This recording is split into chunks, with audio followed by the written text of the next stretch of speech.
अस्सलाम वालेकुम। Programme special talk में आपका मेज़बान मियां सैफुर रहमान हाज़िर खिदमत।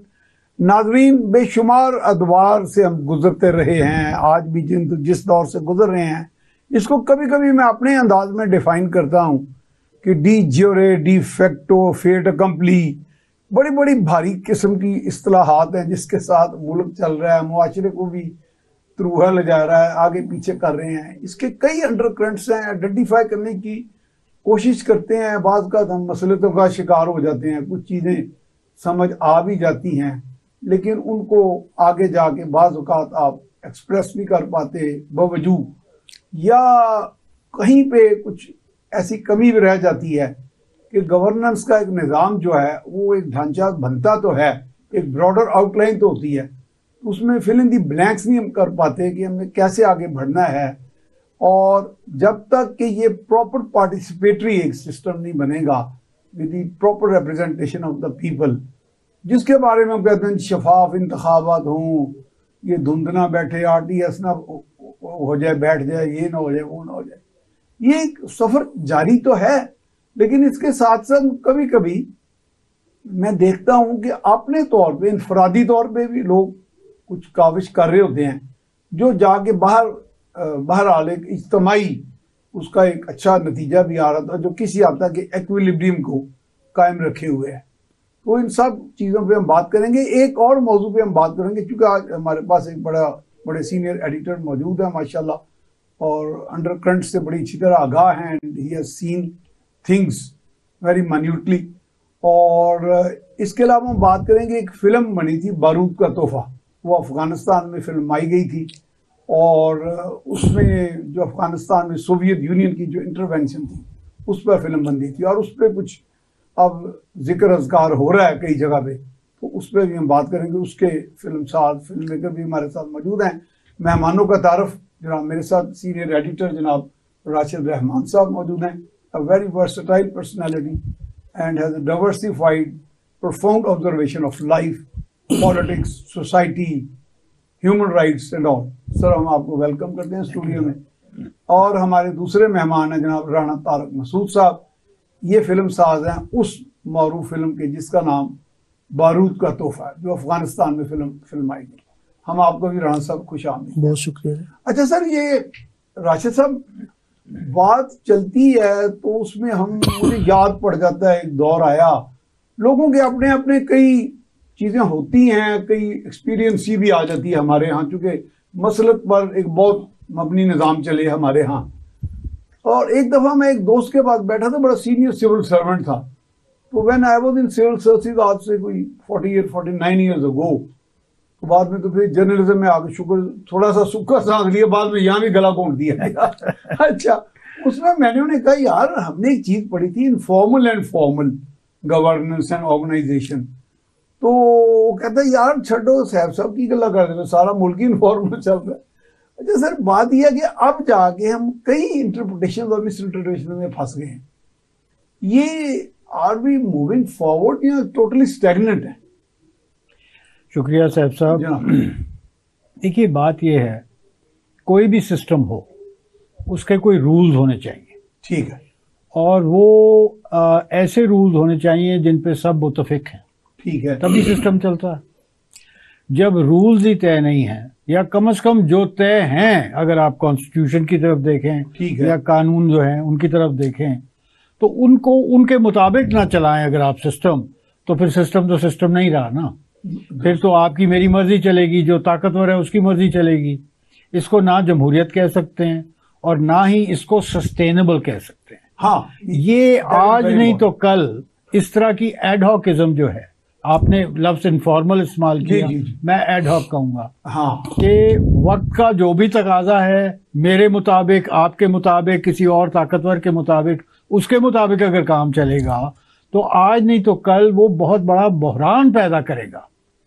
और यही खदशा है पाकिस्तान के बारे में कि बार बार हम ऐसे दहज पे पहुंच जाते हैं जहां ये यकीन से हम नहीं कह सकते कि हाँ सिस्टम अब आगे जा रहा है, तरक्की कर रहा है, कंसोलिडेट हो रहा है। बार बार हम 2 कदम आगे अगर बढ़ते हैं तो 4 कदम पीछे बढ़ जाते हैं। ये मसला तो 4 का कहते हैं, मैं तो 10 कदम कहता हूँ। लोग मुझे कहते हैं यहाँ मायूसी फैला रहे तुम। तो अच्छा, इसमें राशिद साहब एक मुझे याद पड़ता है, जुल्फकार अली भुट्टो एक बात कहते थे कि they are putting the clock back. They say तो खैर समझ आ जाती है, दे व्हाट ही मेंट बाय दे। तो कहीं हम उसी रिवर्स ऑर्डर में तो नहीं चल रहे, जो कि मैं समझता हूँ इंडिविजुअली तो हम थोड़ा थोड़ा ग्रो कर रहे हैं सोसाइटी में, लेकिन वो मेरा उसका सम टोटल वो खातिर खान नताइज नहीं दे रहा। देखिए साहब साहब, बावजूद सारी रुकावटों के वी आर ग्रोइंग। दुनिया बदल रही है, दुनिया बदल, पाकिस्तान किसी हद तक भी बदल रहा है, रिस्पॉन्ड कर रहा है। ये नहीं आप कह सकते कि जीरो है, हाँ, लेकिन उस हद तक नहीं बढ़ रहा जो 21वीं सदी के शायद तकाजे हैं। पहली बात ठीक ये है। है। दूसरी बात ये है कि ये जो बात हम कर रहे हैं कि सिस्टम का ना चलना, ये रूल्स ऑफ द गेम के मुताबिक ना चलना, ये को मैं नई बात नहीं कर रहा। ये पाकिस्तान की बदकिस्मती से तारीख रही है तकरीबन पहले दिन से। सही है। और माजरत के साथ मैं ये कहूँगा कि हमने ना तो इससे कुछ सीखा है ना समझा है। जो माजी के तजुर्बात हैं उनको अगर हम वाकई हकायक की बिना पे परखें तो मेरा ख्याल है कि उसमें बहुत से सबक हैं जो हमें सीखने की ज़रूरत है। अगर हम दोहराते जाएंगे वही गलतियां और वही रवैये और वही तरीके, तो मेरा ख्याल है नतायज को ज्यादा वो मुख्तलिफ तो नहीं। एक स्टीप फॉल है, वो तो फिर आप एक गहरी खाई में जाके लेकिन उसकी रेपिटिशन जो है वक्त के गुजरने के साथ साथ उसके असरात ज्यादा संगीन होते जा रहे हैं। ठीक है। चुनांचे आपके सवाल का जवाब मुख्तसर ये है कि मेरा ख्याल है हम पीछे जा रहे हैं। पीछे जा रहे हैं। अच्छा राणा साहब, आपने फिल्म बनाई थी बारूद का तोहफा, बड़ी वो अपने वक्त में चली और उस वक्त हालात के मुताबिक वो यानी कि वो मौका मुनासबत के तहत अच्छी बनाई गई। मेहनत भी आपने की। फिल्म प्रोडक्शन एक अच्छा खासा ज़हीन आदमी का काम होता है, बड़ी जहानत इन्वॉल्व होती है। और अगर उसमें एजेंडा ना हो तो चलो वो तो एक अलग बात है, लेकिन अब उसमें कोई एजेंडा कोई पेंट किया जा रहा है कहीं से। को आसिफ खान साहब जो उस फिल्म के लीड किरदार थे, माजरत के साथ मैं ये भी कहता हाँ, मैं ये आपसे बल्कि फिल्म ऐसी बनाई है अफगानिस्तान में जाके जी, जो कि खतरे से खाली जगह नहीं है जी। तो आप उस पे बताएंगे ये अब ये जो कहा जा रहा है जी कि वो जमात इस्लामी, अब उसको एक रंग भी दिया गया है, यानी एक वॉइस ऑफ अमेरिका को उन्होंने इंटरव्यू दिया, लीड रोल करने वाले जो आसिफ खान थे कि जी इसमें जमात इस्लामी ने सरमायाकारी फिल्म मेकिंग में शुरू कर दी। ये पर्टिकुलरली को बाय डिजाइन कहा जा रहा है या इसकी टाइमिंग क्यों चुनी गई ऐसे वक्त में? कर रहे हैं। मैंने आसिफ खान का वो इंटरव्यू सुना है वॉइस ऑफ अमेरिका में ना, पाकिस्तान में कुछ लोगों ने इसको सेंसेशनलाइज हाँ कर जी, तो इसकी ये और दूसरे नंबर पर ये है कि उस चूंकि मेरे वालिद मोहतरम मरहूम चौधरी मोहम्मद अहमद खान जमात इस्लामी के रुकन थे और सारी ज़िंदगी जमात इस्लामी से वाबस्ता रहे और हम उनके बेटे हैं। सर आपने भी इन्हें क्वेश्चन करना है जी क्योंकि ये जी जी इशू बना हुआ है। नहीं, गुफ्तगू चलेगी। जी जी हाँ जी। चूंकि सारी ज़िंदगी वो जमात इस्लामी से वाबस्ता रहे, इसलिए हम उनके बेटे थे। मेरे छोटे भाई हैं सईद राना साहब, वो इस फिल्म के डायरेक्टर भी हैं और राइटर भी हैं। ठीक है। मैं इसका प्रोड्यूसर था। तो चूंकि तरबियत एक ऐसे घराने में हुई थी, हमने फिल्म इंडस्ट्री को एक पॉजिटिविटी की तरफ ले जाने के लिए इस फिल्म को बनाया। इसके साथ किसी और की वाबस्तगी नहीं थी सवाए इसके मेरी और सईद राना साहब की। हमारी अपनी एक सोच थी, बल्कि वो फेल था। हाँ जी, बल्कि इस्लामी का कोई तल्लुक नहीं। और दूसरा ये कि घर से मुखालफत भी थी, ये किस तरफ चले गए हैं आप, लेकिन हमारा ये मौक़िफ़ था, खतरे से खाली नहीं था। खतरे से खाली नहीं था। नहीं, आप मुतासर किससे थे, बारूद से या नहीं, असल में वो आपकी इंस्पिरेशन क्या थी? असल में ये है कि उस दौर में फिल्म जो है वो जिस डगर पे चल रही थी, पॉजिटिव फिल्मों की ज़रूरत थी कि आप फिल्म के टॉपिक को उस तरफ ले जाए जो तालीमी भी हो, तरबियती भी हो। तो उस वक्त जो हार्ट इशू चल रहा था वो सोवियत यूनियन ने अफगानिस्तान पर हमला किया, तो फिर मुझे अक्सर जाने का मौका। आप समझते हैं कि लोगों ने कोई सबक सीखा उसमें, को आपने कोई चीज एक्सपोज की कि क्या? सर ऐसे लोग मौजूद हैं कि क्या वहाँ अंडरकरंट्स क्या थे, क्या चल रहा था? अच्छा, ऐसे लोग मौजूद हैं। ऑब्जेक्टिव्स क्या थे सोवियत के, या लोगों का वहाँ उसका जो क्या चल रहा? हाँ जी, उसकी जो थीम थी वो ये थी कि अगर जो मुसलमान है अगर वो किसी गैर मुस्लिम के साथ दोस्ती करेगा, यहूद नसारा के साथ, तो उसके पास मुसलमान के लिए एक ही तोहफा है और वो है बारूद का तोहफा। अच्छा, ये उसकी थीम थी। और दूसरी ये थीम थी कि अफगानिस्तान, यानी मुसलमान को दूसरे लोग बारूद देंगे? नहीं, वो या बारूद का मुसलमान तोहफा देंगे। देख लेना अफगानिस्तान में क्या हुआ। अच्छा, सोवियत यूनियन के साथ दोस्ती थी तो उसका नतीजा क्या हुआ। राशिद साहब, अब अच्छा। बारूद की बात हुई तो हमारा तो मुआशरे पूरा बारूदी हो गया। और खास तौर पे जो हमारे पीटीआई के चेयरमैन थे, उन्होंने अपनी खुद पसंदी में ये भी नहीं सोचा कि पूरी की पूरी कौम को मैंने जहर का इंजेक्शन लगा दिया। तो वो जहर आलूद कौम मईशत क्या देखेगी, महंगाई को कहाँ वो कंट्रोल करेगी। ठीक है, लीड किरदार तो हुकूमत का ही होता है, बट इकोनॉमिक इंजन एसेंशियली तो अवाम ही होती है ना जी। इनेबलिंग एनवायरनमेंट ना हुकूमत है, वो तो है। लेकिन एक मजदूर काम करने से पहले एक डिबेट में लगा होता है, अनहेल्थी डिबेट, जो में इतने अननेसेसरी अनहेल्थी डिबेट्स में हमें डाल दिया गया है। तो उसमें हमारी वर्किंग एनर्जी जो है वो it has been sapped totally. ये इसमें what is your take on it? देखिए, जो पीटीआई का नैरेटिव था है और इमरान खान का नैरेटिव है जी, मैं समझता हूं कि उसने कोई खिदमत नहीं की हमारी सोसाइटी की या हमारी सियासत की। उसमें rather it is a disservice.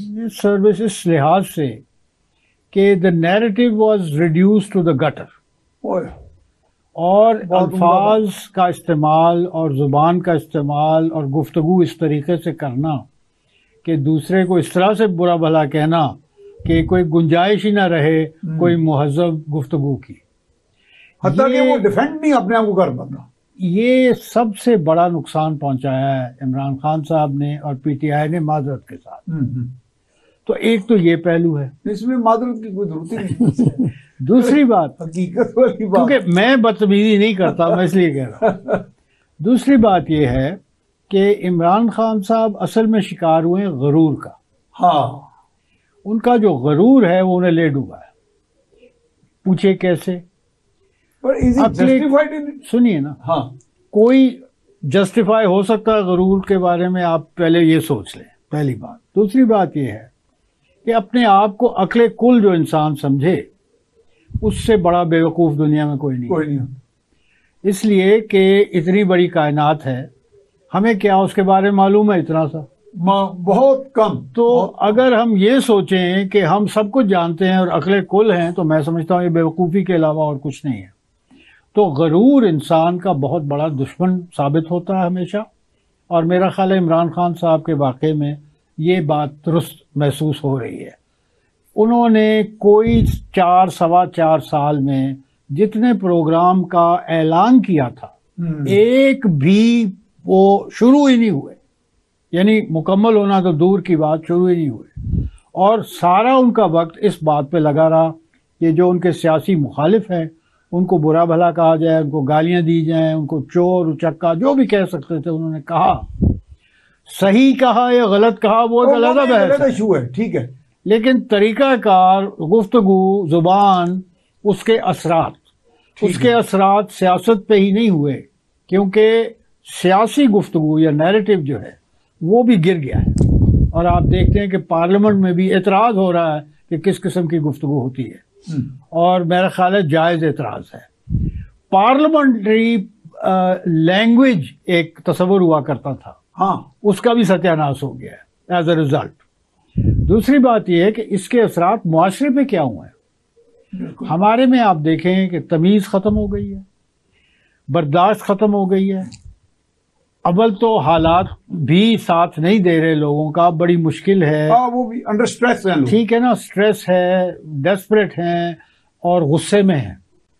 गुस्सा इतना है इस वक्त सोसाइटी में कि छोटी छोटी बात पे गोली चल जाती है। अगर जरा सी सिचुएशन ट्रिगर हुई, we are on a volcano. आप सोच, हम तो एक आतिशफशां पे बैठे हुए हैं। और माजरत के साथ ये भी कहना पड़ेगा कि अगर तो आपको कोई इस हालात में पॉजिटिव सिम्त नजर आ रही हो कि उस तरफ हम बढ़ रहे हैं, तो कोई कॉन्फिडेंस पैदा होगा। जब उसके बारे में इतनी अनसर्टनिटी है, इतने सवालात हैं, इतने शक व शुबहात हैं, तो फिर इन हालात में एनार्की, गुस्सा, बदतमीजी, वायलेंस का खतरा बहुत ज्यादा है। नहीं तो ये फिर ये चीजें जो सिचुएशन जाके आगे मुनतज कहाँ पे होगी, how can we arrest this degeneration जो है? मैं समझता हूं कि सबसे बड़ा खला जो पैदा हो गया है वो है पॉलिटिक्स की क्रेडिबिलिटी। सियासत के अंदर जितनी भी पार्टियां हैं, पीटीआई बशमूल, उनके बारे में लोगों के जहन में बहुत से सवालात हैं, एतराज़ात हैं, तनकीद है। आप देखें कि ये हुकूमत शहबाज शरीफ साहब की जो अभी रुखसत हुई है, इस दौर में मेरा ख्याल को 18 महीने का दौर है, हाँ, उस दौर में जो लोगों पे भीती है और भीत रही है, महंगाई के हवाले से, रोजगार के हवाले से, जिंदगी के बाकी जितने मामलात हैं, तकलीफ में हैं लोग। इससे तो कोई एतराज, मेरा ख्याल है इस पर कोई एतराज नहीं कर सकता, हाँ। ना शक है इसके बारे में। रोज खबरें आती हैं, आज पार्किंग की वजह से गोली चल गई है, आज बच्चों की लड़ाई की वजह से मोहल्ले में गोली चल गई है। फिर आप देखें कि डेस्परेट यूथ जो है वो स्ट्रीट क्राइम की तरफ जा रहा है या नहीं। बंदूक पाकिस्तान में हासिल करना बहुत आसान हो गया है जब से अफगानिस्तान की जंगें शुरू हुई हैं। जी, रोज आप सुनते हैं कि गन पॉइंट पे मोबाइल और वॉलेट चोरी हो रहे हैं, ठीक, सड़क पे दुकानों पे हमले हो रहे हैं, चोरियां हो रही हैं और लोग मर भी रहे हैं इसमें। हाँ जी, यानी जो चोरी कर रहे हैं वो भी मर रहे हैं और जो जिनकी चोरी हो रही वो भी मर रहे हैं। अच्छा राशिद साहब, we are heading towards a break. जी, तो नाज़रीन, अब हम ब्रेक पे जाएंगे, ब्रेक के बाद दोबारा हाज़िर खिदमत होंगे।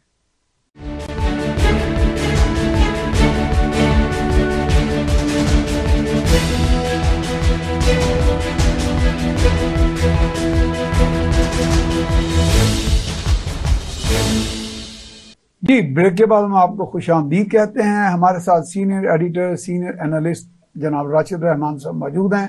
हम उनसे मजीद गुफ्तगू का दोबारा आगाज करते हैं। जनाब, अच्छा राशिद साहब, ये जो मैंने लफ्ज इब्तदा में बोले थे, डी फैक्टो, डी ज्योरे, फेट अकम्पली, ये हमारे यहाँ असल अमलन बहुत ही चला है। चलो जी, फेट अकम्पली कम हो गया जी, छठो जी मिट्टी पाओ।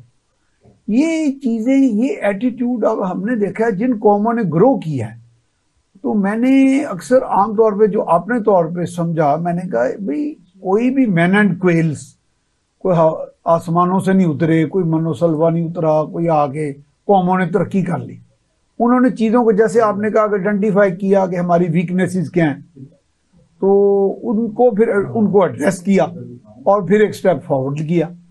और उसमें ये भी एक अप्रोच थी कि ये जो ऊंच नीच का हमारे यहाँ तस्वर आ गया, वो ऊंच नीच तो चलो होता है, मैं तो बात का तो ऐसे कहता हूँ, हमारे यहाँ तो ओलिगार्की है शायद, और वही एक पूरे सिस्टम को उसने अपने होस्टेज बनाया हुआ चले जा रहा है।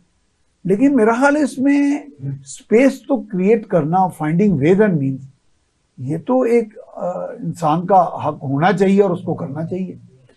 देखिए साहब, बात यह है कि पाकिस्तान का बुनियादी मसला अगर हम ढूंढें, जी, कोशिश करें, तो वो है इकोनॉमी, मईशत। और मेरा ख्याल है ये पिछला जो 1.5 साल गुजरा है, वो बात जो है अब वो उसको प्रूव करने की जरूरत ही नहीं है। मसला है क्या? आपने देखा कि आपके पास फॉरेन एक्सचेंज की कमी थी, आईएमएफ से आपका जो बातचीत चल रही थी वो नतीजा नहीं पहुंच रहा था कहीं भी, चुनांचे आपको एलसीज बंद करने पड़े, उससे आपकी आधी इंडस्ट्री बंद हो गई। इसका मतलब ये है कि जो आपके इंपोर्ट्स हैं, जो आपके एक्सपोर्ट के 3 गुना हैं। 90% इंपोर्ट आपका जरूरी है इंडस्ट्री के लिए, क्योंकि आप चीजें खुद नहीं बनाते और आप मंगवाते हैं, इंपोर्ट करते हैं। ठीक है, देखिए रॉ मटेरियल की हद तक तो समझ में आती है बात, ठीक है। पार्ट्स भी आप मंगवाते हैं, खुद नहीं बनाते, और मशीनरी और प्लांट भी आप बाहर से मंगवाते हैं, खुद नहीं बनाते। ये क्या बता रहा है हमें? ये मैं बता रहा है कि आपका जो इकोनॉमिक मॉडल इंडस्ट्री के हवाले से कम से कम इकोनॉमिक मॉडल वो सस्टेनेबल नहीं है। वो सस्टेनेबल इसलिए नहीं है कि आपकी आमदन कम है और बरामदात ज्यादा है, 3 गुना ज्यादा है, ठीक है ना, दरामदात। जी जी जी, दरामदात। तो चुनांचे बात असल में ये है कि ये हुआ क्या है, समझने की जरूरत है। आज 50 साल हो रहे हैं, एक बड़ी इंडस्ट्री नहीं लगी पाकिस्तान, नहीं लगी। इसका मतलब ये है कि अगर 21वीं सदी के तकाजे से इस बात को देखा जाए, आप 50 साल से डी इंडस्ट्रियलाइजेशन में गए हुए हैं। Deindustrialisation it's by design. मैं आपको बताता हूं क्यों।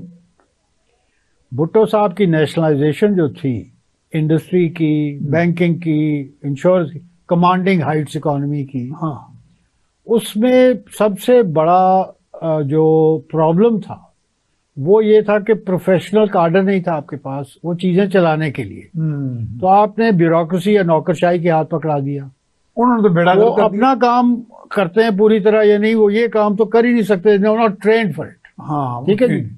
तो बेड़ा गर्क हुआ।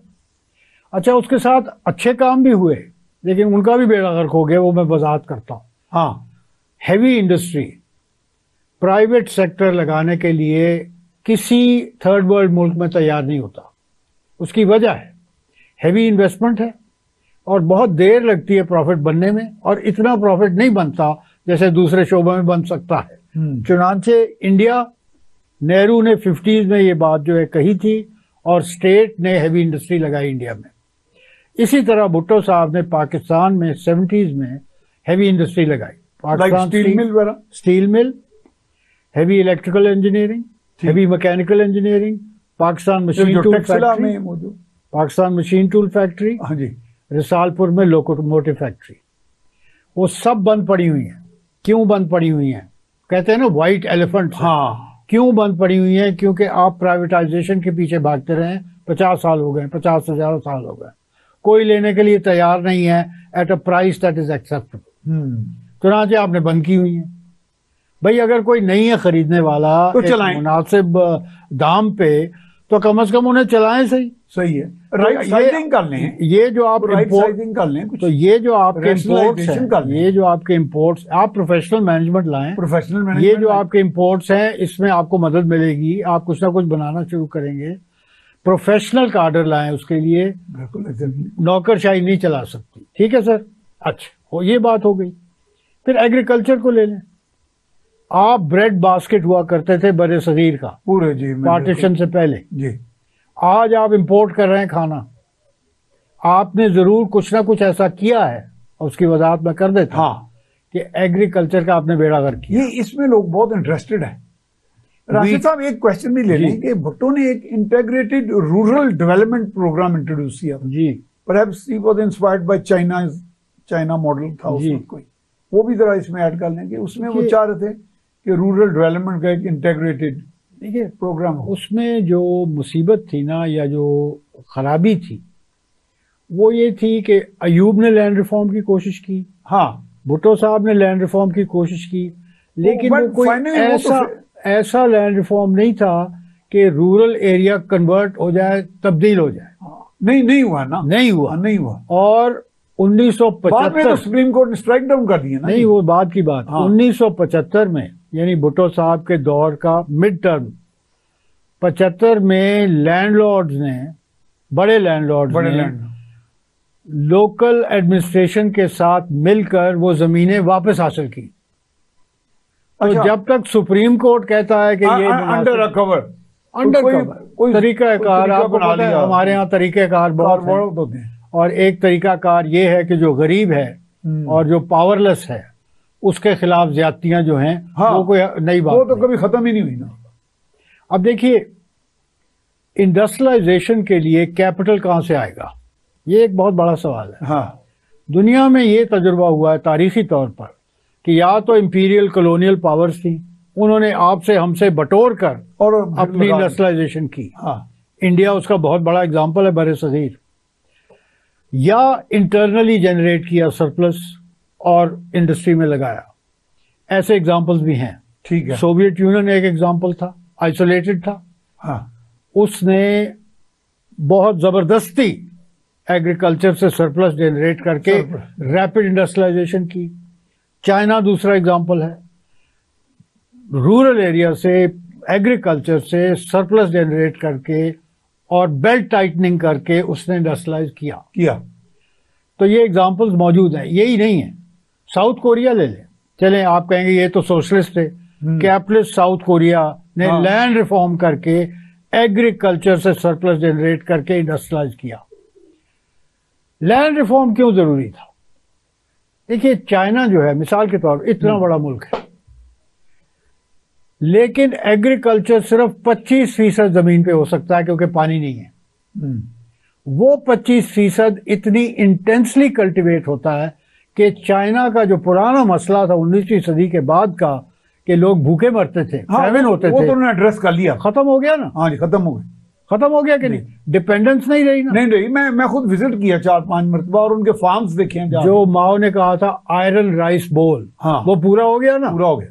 तो इसका मतलब ये, अगर एक्सटर्नली आप सरप्लस नहीं जनरेट कर सकते कॉलोनियलिज्म के जरिए, तो इंटरनली लैंड रिफॉर्म करके और एग्रीकल्चर जो है उसकी कल्टीवेशन इंटेंसिव करके वो स्मॉल फार्मर ही कर सकता है, वो बड़ा लैंड इनएफिशिएंट नहीं कर सकता। कॉर्पोरेट फार्मिंग की आज बात हो रही है, मैं अभी देखना चाहता हूं जी जी कि किस हद तक कामयाब होता है। इसकी कोशिश पहले भी हुई है, चाइना में तो हो रहा है ये, लेकिन वो और हवाले से हो रहा है, वो इस तरह नहीं है। वो नहीं, वो अच्छा, आप उसमें से कुछ नहीं देखे ना, उन्होंने मैकेनाइजेशन की तरफ बहुत उन्होंने बड़ा ज्यादा कदम उठाया। आपको पता है कि जिस वक्त हार्वेस्ट हो रही होती चाइना में 4 मिलियन हार्वेस्टर काम कर रहा होता है, 4 मिलियन। और जैसे ही वो काम खत्म करते हैं तो ट्रैक्टर और सीड लेयर आ जाता है। जी, आ जाता है, बिल्कुल ठीक है ना। तो मैकेनाइजेशन और चीज है, और इंटेंसिव कल्टीवेशन जो अभी भी बहुत हद तक चाइना में मौजूद है, और वो छोटा पेजेंट होल्डर करता है, और हर घर जो है उसको जिम्मेदारी दी गई है कि आपने इतनी प्रोडक्शन दी, ये टारगेट दे दिए जाता है, टारगेट दिए। नहीं, ये मकसद आखिरी बात, मकसद ये है कि सुप्रीम कोर्ट ने तो कह दिया कि जी प्राइवेट प्रॉपर्टी चूंकि सैक्रोसैंक्ट है इस्लाम में, इसलिए आप जमीनें नहीं दे सकते। लेकिन उसका असर क्या हुआ? उसका असर ये हुआ कि इनएफिशिएंट एग्रीकल्चर आपका डूब गया। अच्छा, इसमें राशिद साहब, मैंने चूंकि बीइंग अ वर्किंग जर्नलिस्ट तो हमारा इंटरेक्शन होता रहा बड़ा massively with different prime ministers, caretaker prime minister. उनके साथ अक्सर मैं उन्हें ये कहता था कि जी मैं समझे एक जटवा सी बात करता हूँ कि दुनिया में बहुत से ऐसे ममालिक हैं जिनके पास बड़ी रिसोर्स अवेलेबल नहीं, उन्होंने उसमें से सरप्लस पैदा कर लिया, like Singapore and some other country. तो मैंने कहा कि आप ये तो कर सकते हैं कि जो एक रिसोर्स बहुत बड़ी अवेलेबल है आपके पास, उसको प्रॉपर प्रायोरिटाइजेशन में ला के रिफॉर्म्स करके उसमें से सरप्लस पैदा करें, और आगे जाके आप फॉरेन एक्सचेंज भी आपके पास आ जाएगा, इंडस्ट्री भी बना लेंगे, लोगों की मोहताजी भी खत्म हो जाए। लेकिन ये कुछ ऐसे तो नहीं था कि कोई इनके अंदर इसकी इंसाइट नहीं थी, या कोई वो जो पावरफुल लॉबीज थी, कार्टल्स, माफियाज, या लैंडलॉर्ड आप कह सकते हैं कार्टल्स, वो हावी हो गए इस तरह की लेजिस्लेशन में या वर्किंग में। सर, वेस्टेड इंटरेस्ट देखिए, they are still so powerful, वो तो आजकल भी उतने ही पावरफुल। मैं अर्ज करूं, अगर पाकिस्तान की इकोनॉमी को चंद अल्फाज में आपने लपेटना है तो आप ये कह सकते हैं कि जितने ये पावरफुल इकोनॉमिक एक्टर्स हैं, ये रेंट सीकर्स हैं। इंडस्ट्री आप ले लें, आपकी सबसे बड़ी इंडस्ट्री टेक्सटाइल, ठीक, वो इंटरनेशनली कंपेटिटिव नहीं है, वो हर वक्त कंसेशन मांग रही होती है गवर्नमेंट से। ठीक है सर। और एग्रीकल्चर की बात तो हमने पहले ही कर दी कि जो बड़ा लैंडलॉर्ड है वो भी टैक्स फ्री है, वो तो है वैसे टैक्स फ्री भी है, और वो कंसेशन भी हर वक्त मांगता है। तो rent seeking is how the economy can be defined. Rent seeking economy develop नहीं कर सकती सर, 21वीं सदी में कम से कम नहीं कर सकती। तो मेरी गुजारिश ये है, क्रिएटिव थिंकिंग की जरूरत है। हाँ, आप देखिए, अब ये मिसाल कुछ लोगों को अच्छी नहीं लगेगी, बांग्लादेश पहले ईस्ट पाकिस्तान था, इस वक्त उसकी एक्सपोर्ट डबल है, हमारी हमसे डबल है। वो एक स्टॉक ऑफ कॉटनिंग उगाते, नहीं, क्लाइमेट नहीं है, और कॉटन तो वो मंगवाते। क्या किया उन्होंने रॉ मटेरियल कॉटन मंगाया, वैल्यू ऐड की, एक्सपोर्ट कर दिया, और दुनिया में जगह जगह ब्रांड्स जो हैं वो मेड इन बांग्लादेश बिक रहे हैं। आप देखें ना, तो क्रिएटिव थिंकिंग, इंटेलिजेंट थिंकिंग की जरूरत है। आपके एडवांटेजेस क्या हैं, आपके डिसएडवांटेजेस क्या हैं, क्या सही पॉलिसी है जो आपको आगे ले जा सकती है, ये सोच का फुकदान है पाकिस्तान। नहीं तो बट ये हमारा जो डिसीजन मेकिंग सिस्टम है, इसमें ये इवॉल्व नहीं हुआ वक्त के साथ, या वहां फिर वही वेस्टेड इंटरेस्ट प्रिवेल कर रहा है? वेस्टेड इंटरेस्ट प्रिवेल कर रहा है, और जब से हमने so called free market economy जी का लबादा ओढ़ लिया है, और दुनिया भर ने ओढ़ लिया है, हम ही नहीं है सिर्फ, उस वक्त से अब क्रिएटिव थिंकिंग तो छोड़ें, इंटेलिजेंट थिंकिंग नहीं है और वेस्टेड इंटरेस्ट हावी है और सबसे बड़ा ऑब्स्टिकल है ये टू इकोनॉमिक प्रोग्रेस। और आप देखें पिछले साल कहा गया कि तकरीबन 8 लाख बच्चा पाकिस्तान छोड़कर और दुनिया में भागा गया है। हाँ जी, अब ब्रेन ड्रेन कह देते हैं कुछ मुआश ढूंढने, और सबसे इंटेलिजेंट जो आपके लोग हैं वो बाहर रह जाते हैं क्योंकि उनको नौकरियां मिल जाती हैं और मीडियोकर इधर है, बाकी इधर रह जाते हैं। और ये भी हल नहीं है, इसलिए कि देखिए मैं आपको एक मिसाल देता हूं। आप अपना एजुकेशन सिस्टम लीजिए, आप हर साल millions of educated illiterates produce कर रहे हैं। हाँ, वंडरफुल, जो ना यहाँ एम्प्लॉयबल है, इलिटरेट्स, ना यहाँ एम्प्लॉयबल है ना दुनिया में। तो भाई आप तो एक बहुत बड़ा मलबा तैयार कर रहे हैं ऑफ रिजेंटमेंट, क्योंकि जब उन्हें जॉब नहीं मिलेगा तो क्या करेंगे। मैंने पहले जिक्र किया स्ट्रीट क्राइम, यूथ उस तरफ जा रही, या ड्रग्स की तरफ जा रही, या एक्सट्रीमिज्म और टेररिज्म की तरफ जा रही। अरे भाई आप तो बुनियाद खुद फराहम कर रहे हैं उसकी, तो आप कुछ अकल करें। आप देखें कि एजुकेशन सिस्टम हमारा जो है रोट लर्निंग पे बेस्ड है। क्रिटिकल थिंकिंग अलाउड नहीं है, क्वेश्चन पूछना अलाउड नहीं है क्लास में, जो प्रोफेसर ने कह दिया वो एग्जाम में रिप्रोड्यूस करना है। अरे दिस इज नॉट एजुकेशन। ये अंधी तकलीद जो है ये हमारा एक अलमिया नहीं है, बहुत बड़ा अलमिया है ये अंधी तकलीद। मैं तो राशिद साहब कई दफा मेरे घर वाले नाराज ही रहते हैं, मैं कहती मैं तो अपने बाप से भी डिबेट करता था। मैं आपको वो कहते हैं ये बाप को तुम एहतराम नहीं करते। छोटी सी मिसाल देता हूँ, सोवियत यूनियन कितना बैकवर्ड एरिया था, ज़ारिस्ट रशिया, क्या किया, what did they invest in? Human capital, education, skills, कहाँ के कहाँ चले गए, कहाँ के कहाँ। चाइना को देखें, जब से उन्होंने ओपन अप किया 78 के बाद और कैपिटलिज्म को एम्ब्रेस किया, millions of young people Chinese उन्होंने भेजे दुनिया की बेहतरीन यूनिवर्सिटी में। ठीक, वो स्किल्स और नॉलेज अक्वायर करके वापस आए हैं, चाइना को कहाँ का कहाँ ले गए।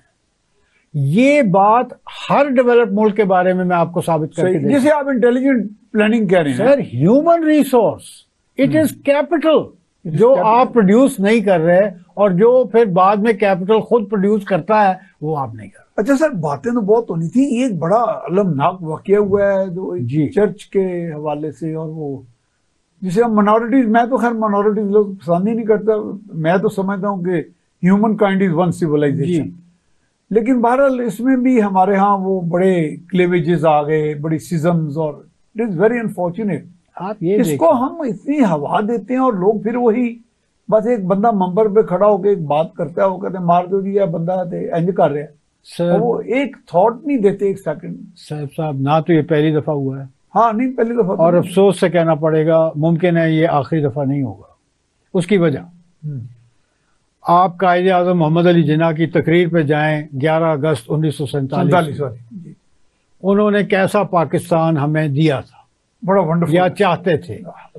क्या आप तस्वर कर सकते हैं कि जिन्ना साहब इस किस्म की बात जो है या वाकया जो है उसको बर्दाश्त, you are free to go to your mosque, your temples, your, in other words उन्होंने मुस्लिम रियासत बनाई, लेकिन उसमें गुंजाइश, थियोक्रेटिक, नॉट थियोक्रेटिक, असल तो ये चीज है ना, और उसमें गुंजाइश थी कि भाई जो रिलीजियस माइनॉरिटीज हैं, और थी उस वक्त भी मौजूद थी, ठीक है, हालांकि बहुत सा हिंदू चला गया, सिख चला गया, बावजूद उसके क्रिश्चियन थे, हिंदू थे, सिख भी थे, और भी लोग थे।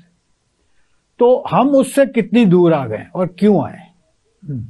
मैं समझता हूं कि 80s का ज़ियाउल हक का जो दौर है, हम डिटीरियोरेट हुए हैं सवाल, ज़ियाउल हक का जो दौर है उसने हवा दी इस एक्सट्रीमिज्म को, और उसके असरात आज तक हम भुगत रहे हैं।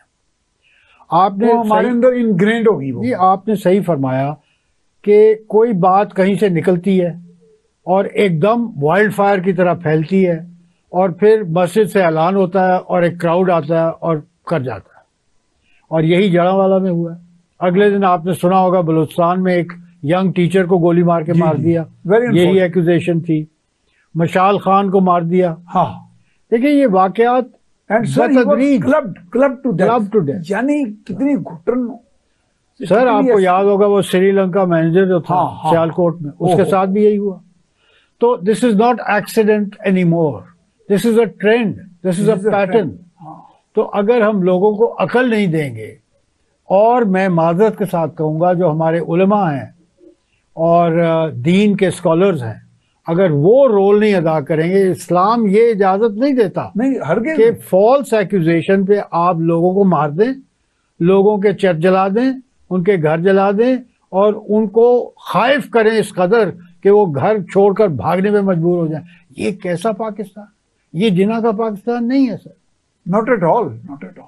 अच्छा, इसमें हम एक we just take refuge behind one thing, हम एक लेते हैं कि जी इंडिया में भी बड़ा, वैसे वो तो कहते हैं ना, तो वो को अच्छी बात है, नहीं, two wrongs don't make a right, वो तो अपनी जगह है। हम उसको भी कंडेम कर रहे लेकिन हैं। ये कोई सब कॉन्टिनेंटल फिनोमेनन है, फैक्टर है, या कोई हमारे यहाँ इसका थोड़ा सा दीन की गलत तावीलें भी शायद शामिल हैं? सर एक तो मसला ये है कि इंडिपेंडेंस स्ट्रगल जो थी जी, उससे पहले 19वीं सदी के, मैं समझता हूँ आखिरी क्वार्टर में, एक हिंदू रिवाइवलिज्म का ट्रेंड चला, बंगाल से शुरू हुआ। वो आखिर उसने शक्ल आरएसएस की इख्तियार की और आज बीजेपी और बजरंग दल और पता नहीं क्या क्या बना। तो मुसलमान जो था, जिसका एम्पायर 1857 में ख़त्म हुआ और वो मफलूज हो गया, और रऊसा जो थे मुसलमान, उनका तो सत्यानाश कर दिया बरतानिया ने। तो सर सैयद ने कहा कि भाई यूनिवर्सिटी बनाओ, पढ़ो, कोई अकल हासिल करो ताकि compete कर सको। लेकिन हिंदू मेजॉरिटेरियन रिवाइवलिज्म जो था, जो आरएसएस की शक्ल आखिर इख्तियार किया, उसके खदशात ने मुसलमान कम्युनिटी को और जिन्ना साहब को मजबूर किया, जो मुस्लिम हिंदू यूनिटी के एम्बेसडर कहलाते थे, मजबूर किया कि भाई या तो ऑटोनॉमी, टू नेशन थ्योरी, या हमें ऑटोनॉमी दो ताकि हमारे राइट्स प्रिजर्व हों, तो या फिर अगर वो आप नहीं मानते और 46 में आपने नहीं माना। अच्छा सर, बातें बहुत होनी थी, लेकिन एक आखिरी बात जी जी, यही चीज जो है ये हमारी रगों में बैठ गई है, इधर भी और हिंदुस्तान में भी। और यही मसला है। Thank you sir for coming, आपने बहुत टाइम दिया हमें, वेरी वैल्यूबल थॉट्स।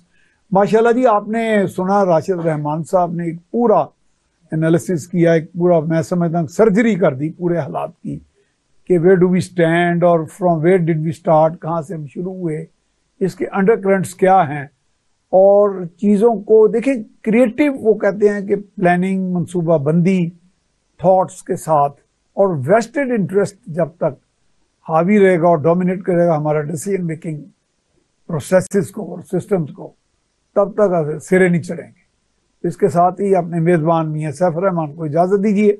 अल्लाह निगहबान।